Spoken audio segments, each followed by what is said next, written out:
कैसे उम्मीद है आप लोग बहुत अच्छे होंगे और अच्छे तरीके से स्टडी करेंगे। तो आज की इस वीडियो में हम लोग यहाँ पर सीखने वाले हैं कि सिद्ध करने वाले सवाल को किस तरह से यहाँ पर हल किया जाता है। तो आइए क्या करते हैं मेरे दोस्तों, हम लोग यहाँ पर सिद्ध करने वाले सवाल को यहाँ पर सिद्ध करना सीख लेते हैं। क्योंकि आप अगर कक्षा 10वीं में हैं और यहाँ पर 2025 का पेपर देने जा रहे हैं मेरे दोस्तों, आपके कक्षा 10वीं में ये मैथ के पेपर में आपको यहाँ पर 5 नंबर ये जरूर देखने को मिल जाएगा। इसलिए आपको मेरे दोस्तों इस वीडियो को शुरू से अंत तक जरूर देख लेना ताकि आपके 5 नंबर जो बनने वाले हैं वो छटक न जाए, ठीक है ना। तो चलिए क्या करते हैं, शानदार तरीके से हम लोग इसको समझते हैं किस तरह से इसको सिद्ध किया जाता है। तो सबसे पहले क्या करते हैं, क्वेश्चन को अच्छे तरीके से हम लोग यहाँ पर पढ़ लेते हैं। तो हमारे पास क्वेश्चन दिया गया है, सिद्ध कीजिए कि √5 एक अपरिमेय संख्या है। हमको यहाँ पर सिद्ध करना है कि √5 एक अपरिमेय संख्या है। तो कैसे है ये हमको यहाँ पर प्रूव करना है। मेरे दोस्तों कैसे करेंगे, देखो यहाँ पर √5 एक अपरिमेय संख्या है, ये हमको मालूम है, लेकिन हमको सिद्ध करना है, अपने शब्दों में इसको लिखना है। तो कैसे लिखेंगे, देखो मेरे दोस्तों आपको क्या करना है, अपरिमेय संख्या सिद्ध करना है। तो क्या करें, इसके विपरीत आपको यहाँ पर मान के इसको सिद्ध करना है। तो वही क्या करते हैं, हम यहाँ पर विपरीत मान के हम इसको यहाँ पर सॉल्व करते हैं। तो सबसे पहले मेरे दोस्तों आपको यहाँ पर लिखना पड़ेगा, क्या लिखना पड़ेगा मेरे दोस्तों, आपको यहाँ पर लिखना पड़ेगा हल। इसी तरह आपको यहाँ पर प्यारा सा आपको यहाँ पर हल लिख देना है। तो आपको लिखना है, क्या लिखना है, इसके विपरीत मानना है। तो आपको यहाँ पर लिखना है कि माना माना √5 एक परिमेय संख्या है। क्या है, परिमेय संख्या, इसको मान लिया, ठीक है ना, इस तरह से परिमेय संख्या है। अब इसके बाद आपको क्या करना है मेरे दोस्तों, जब इसको √5 को परिमेय संख्या मान ही लिया है तो इसको p/q के रूप में हम लोग लिख सकते हैं। क्योंकि हम लोग मान लिया है परिमेय संख्या, तो इसको हम लोग यहाँ पर कल्पना करने, हमारी कल्पना सही होती है या नहीं सही होती है ये हमको यहाँ पर लास्ट में पता होगा, ठीक है ना। चलिए अब देखो यहाँ पर जो इसको √5 को हम लोग यहाँ पर परिमेय संख्या माना है तो इसको p/q के रूप में हम लोग यहाँ पर इस तरह से लिख सकते हैं। अब इसके बाद यहाँ पर जब p/q के रूप लिख सकते हैं, अब देखो यहाँ पर q का मान कभी भी 0 नहीं होना चाहिए, परिमेय संख्या का कहता है, रूल कहता है। और यहाँ पर अगर p और यहाँ पर q अगर HCF निकाला जाए, क्या निकाला जाए दोस्तों, यहाँ पर HCF निकाला जाए तो हमारे पास क्या आना चाहिए, हमारे पास 1 आना चाहिए। तो आइए हम लोग क्या करते हैं, यहाँ पर √5 को क्या करते हैं हम लोग, यहाँ पर √5 से हम लोग यहाँ पर परिमेय संख्या के नियम को मनवाते हैं। अगर √5 को परिमेय संख्या का नियम को मान लेता है तो हम लोग यहाँ पर बिना सोचे समझे बोल देंगे √5 क्या है, परिमेय संख्या है। अगर √5 परिमेय संख्या के किसी भी एक नियम को अगर उल्लंघन कर देता है तो हम कह देंगे मेरे दोस्तों कि √5 परिमेय संख्या नहीं है, एक अपरिमेय संख्या है। तो आइए क्या करते हैं, √5 से परिमेय संख्या के नियम को यहाँ पर मनवाते हैं, ठीक है ना। तो सबसे पहले देखो, अब देखो यहाँ पर इसके बटे में यहाँ पर 1 लिख सकते हैं, कोई दिक्कत कोई परेशानी नहीं होगी। अब देखो यहाँ पर क्या करेंगे, अब क्या करेंगे, क्रॉस मल्टीप्लाई करेंगे, क्रॉस मल्टीप्लाई करेंगे क्या हो जाएगा, देखो यहाँ पर ये क्या हो जाएगा, √5 अगर q का मल्टीप्लाई करेंगे क्या होता है, यहाँ पर √5 में क्या हो जाएगा, ये 5 q हो जाएगा। अब इसके हमारे पास क्या हो जाएगा, p हो जाएगा, ठीक है ना। अब इसके बाद आपको क्या करना है मेरे दोस्तों, दोनों तरफ वर्ग कर देना। जो मैं स्टेप बता रहा हूँ उसको थोड़ा सा आपको ध्यान में रखना पड़ेगा दोस्तों, ठीक है ना। चलिए आपको क्या करना है, दोनों तरफ वर्ग करने पर आपको इस तरह से लिखना है कि दोनों तरफ या फिर दोनों तरफ लिखो या दोनों पक्षों लिखो, ठीक है ना। दोनों तरफ वर्ग करने पर इस तरह से आपको यहाँ पर लिख देना है, ठीक है ना। चलो हम दोनों तरफ वर्क करते हैं। तो दोनों तरफ वर्क करेंगे क्या हो जाएगा, √5 का अगर वर्क करेंगे, अब इसके यहाँ पर q का भी वर्क करेंगे, ठीक है ना। अब इसके यहाँ पर p का भी वर्क करेंगे। अब देखो यहाँ पर √5 का वर्क करेंगे क्या हो जाएगा, यहाँ पर 5 सिंपल तरीके से बाहर निकल जाएगा। अब इसका q का वर्क करेंगे क्या हो जाएगा, q² हो जाएगा, ठीक है ना। अब इसके यहाँ पर p का वर्क करेंगे तो हमारे पास क्या p² ही रहेगा, ठीक है ना, मतलब p² हो जाएगा। अब इसके बाद ध्यान से देखो मेरे दोस्तों, अब थोड़ा सा ध्यान से देखने की बात है हमारे पास, ठीक है ना।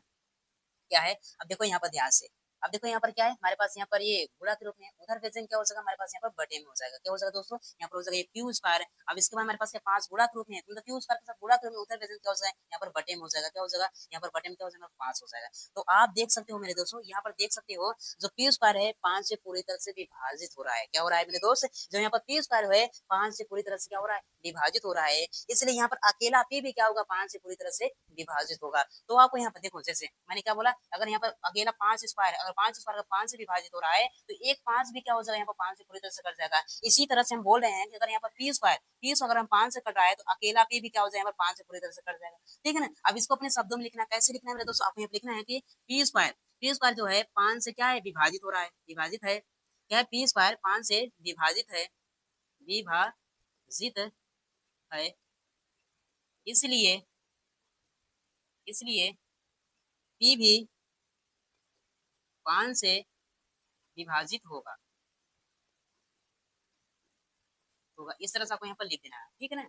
चलो हम लोगों ने यहाँ पर लिख दिया। अब इसके बाद आपको क्या करना है मेरे दोस्तों, फिर से आपको यहाँ पर पुनः मानना पड़ेगा, क्या मानना पड़ेगा आइए आपको बताते हैं। तो आपको यहाँ पर लिखना है कि पुनः माना, क्या लिखना है मेरे दोस्तों, पुनः माना p बराबर में मैंने यहाँ पर क्या माना, 5r मान लिया। अब देखो यहाँ पर 5 माने क्यों ही माना, क्योंकि यहाँ पर रूट में 5 दिया है इसलिए मैंने यहाँ पर 5 माना। अगर यहाँ पर रूट में 3 दिया तो मैं यहाँ पर 3 मानता, अगर यहाँ पर रूट में 7 दिया होता तो मैं यहाँ पर रूट में यहाँ पर 7 दिया होता तो मैं क्या करता, यहाँ पर 7 मानता। और यहाँ पर r ही क्यों माना, r की जगह आप कुछ भी मान सकते हो, ABCD का कोई भी अल्फाबेट लेकर आप यहाँ पर मान सकते हो, ठीक है ना, कोई दिक्कत नहीं होनी से। अब देखिए मेरे दोस्तों, अब क्या करते हैं, अब जिस तरह से हम लोगों ने यहाँ पर इसका वर्ग किया है दोनों तरफ, उसी तरह से ये सेम टू सेम वही प्रक्रिया हम लोग क्या करेंगे, इसके साथ भी करेंगे। तो आपको यहाँ पर लिखना है दोनों तरफ वर्ग करने पर, क्या लिखना है मेरे दोस्तों, दोनों तरफ वर्ग करने पर, वर्ग करने पर।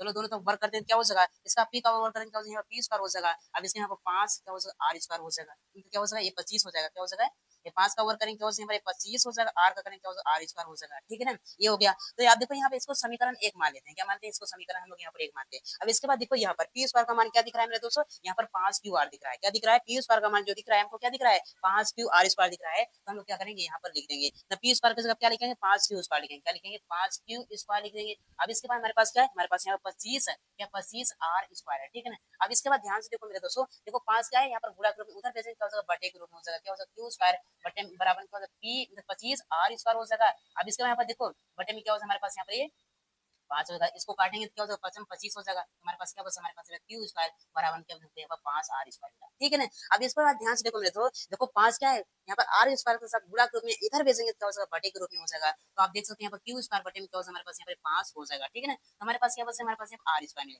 तो आप देख सकते हैं मेरे तो क्यू स्क्वायर जो है 5 से पूरी तरह से कट रहा है, क्या हो रहा है, क्यू स्क्वायर जो है 5 से पूरी तरह से कट रहा है, और यहाँ पर अकेला क्यू भी क्या होगा, 5 से पूरी तरह से डिवाइड हो रहा है, मतलब कट रहा है। तो हम यही सेंटेंस उठाकर हम लोग यहाँ पर लिख देंगे, वही सेम टू सेम, जहाँ पर पी है वहां पर हम क्या करेंगे, क्यू को लिख देंगे। ठीक है ना, चलो हम लोग क्या लिखते हैं, आपको यहाँ पर लिखना है कि क्यू स्क्वायर 5 से विभाजित है, क्या है, विभाजित है, विभाजित है, इसलिए इसलिए क्यू भी 5 से विभाजित होगा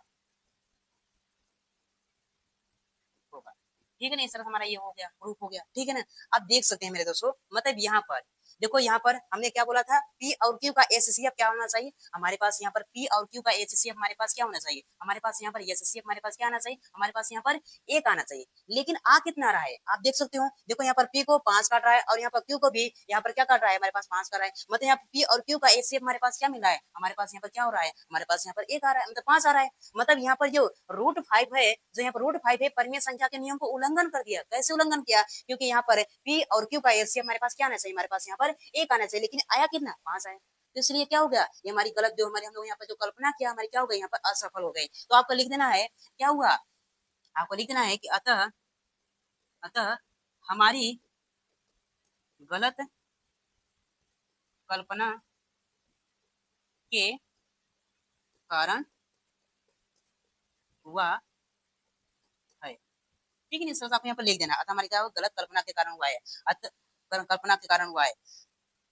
ठीक है ना, √5 क्या है, √5 एक अपरिमेय संख्या है, परिमेय संख्या है। इस तरह से आपको यहाँ पर लिख देना है।